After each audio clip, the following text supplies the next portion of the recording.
Hello everybody, I am back with another video today. Today we are making the Rudder Peanut Butter Pie from Mary Ann's Gilligan's Island cookbook by Dawn Wells, who played Mary Ann in Gilligan's Island.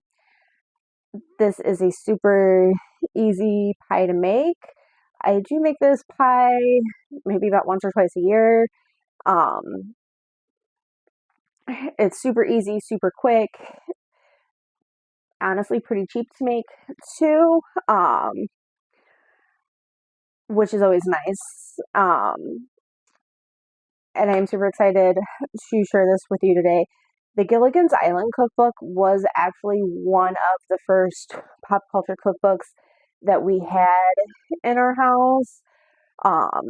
We got this one, an Andy Griffith cookbook and a Beverly Hillbillies cookbook all right around the same time, probably 20 plus years ago now. I was really little when we got them probably in like the mid 90s or so. The Gilligan's Island one is the one that I have tried the most recipes out of.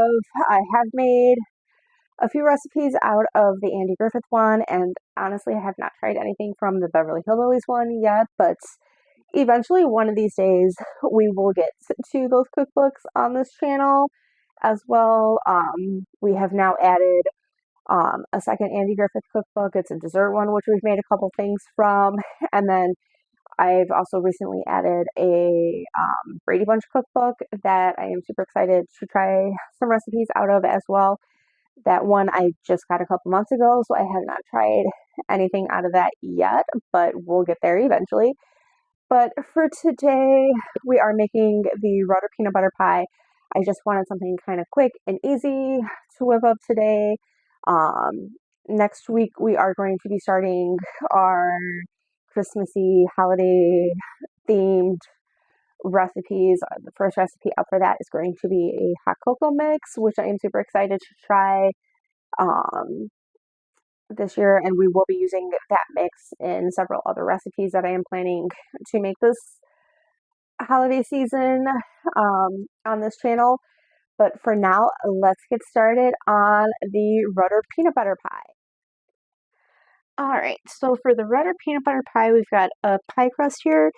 The recipe does call for a regular baked pie crust. I am using a graham cracker crust. I think the very first time I made this, I did use a regular pie crust, but after that, I switched to the graham cracker crust, and it turned out just as fine. We tend to like it a little bit better with the graham cracker crust, so that is what I use.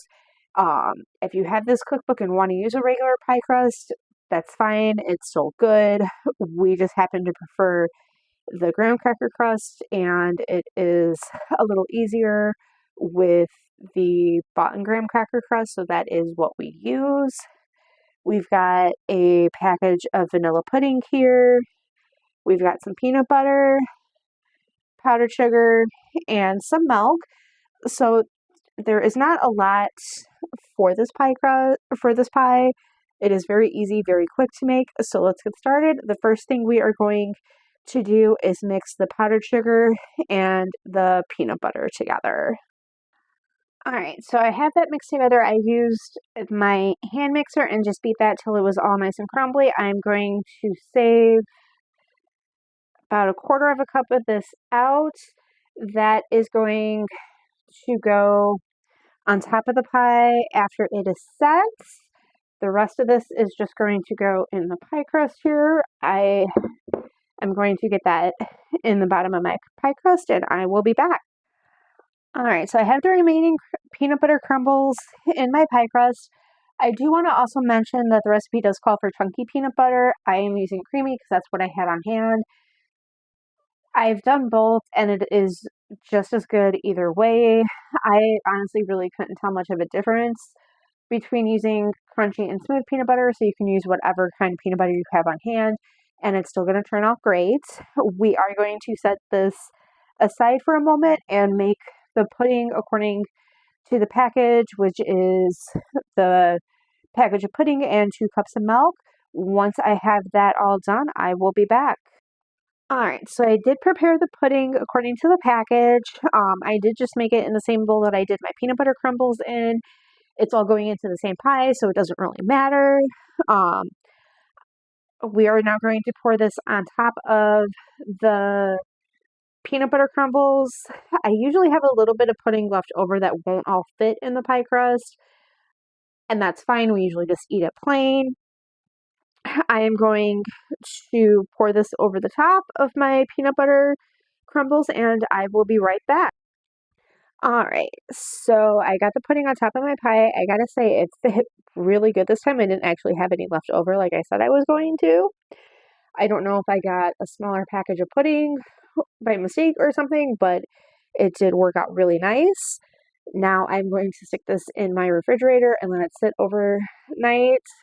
Tomorrow I will show you guys what it looks like after it is set and after I've cut a piece, because then you can see the different layers in it. And then I will be back with my final thoughts. All right, so not the best this time around for this pie. The peanut butter crumbles did get really soft and kind of like all stuck together, almost like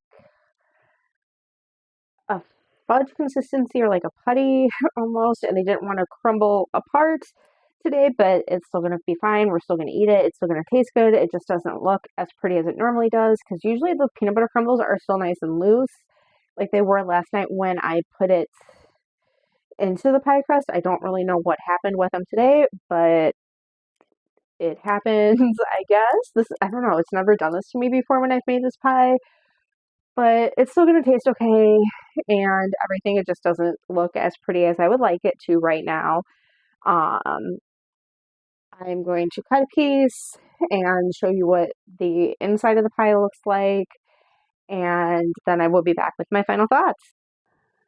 Alright, so I cut myself a piece of the pie. I just wanted to show what it looked like here with the nice creamy peanut butter layer and then the pudding on top. I am going to enjoy this slice really quick, and then I will be back with my final thoughts. Alright, so I am back with my final thoughts on the Rudder Peanut Butter Pie. I do really like this. Like I said at the beginning of this video, it is one that I make about once a year. It's super easy, super quick to make. It is really inexpensive to make. And just overall a really nice simple pie that doesn't taste like it is as easy as it is to make.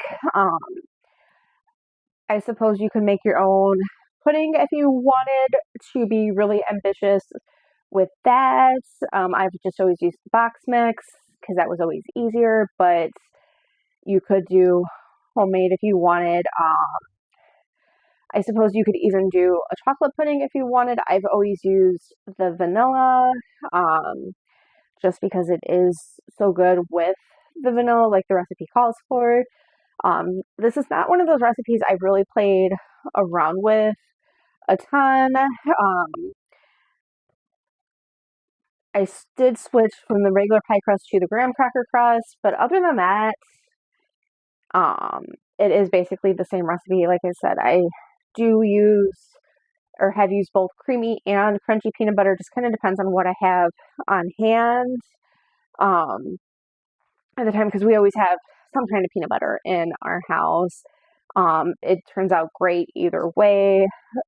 I really could not tell much of a difference between the two, so whatever kind of peanut butter you have on hand, that will be fine. If you do have the Gilligan's Island cookbook, I do recommend giving it a try, especially if you want a pie that you can whip up quickly. Just make sure you give yourself enough time to let it set before you make it. Next week, we will be starting our holiday/Christmas baking. Actually, we're going to be starting this the holiday baking in just a couple days. Um, I'm planning on doing about 2 videos a week for the holiday baking, like I did during Halloween. Um, this video is going to be posting at the very end of November. Ideally, I would like to post my first Christmas holiday themed video right around December 1st, so fairly quickly after this one post. Um, I am planning on starting with a hot cocoa mix. That sounds really good. I've never made this before, so it will be nice to give that a try, and will be something that we'll be using in a couple other recipes to follow. This holiday season, I know two of the other recipes that I have planned do call for hot cocoa mix, so that is partially why I did want to start with the hot cocoa mix um, from my Elf on the Shelf cookbook that is brand new and haven't tried anything out of yet. But we'll get into all of that in a couple days when we start our holiday Christmassy recipes. Please like this video if you liked it. Please share it with people. Um, please make sure you're subscribed. And until then, good times, good food. Bye.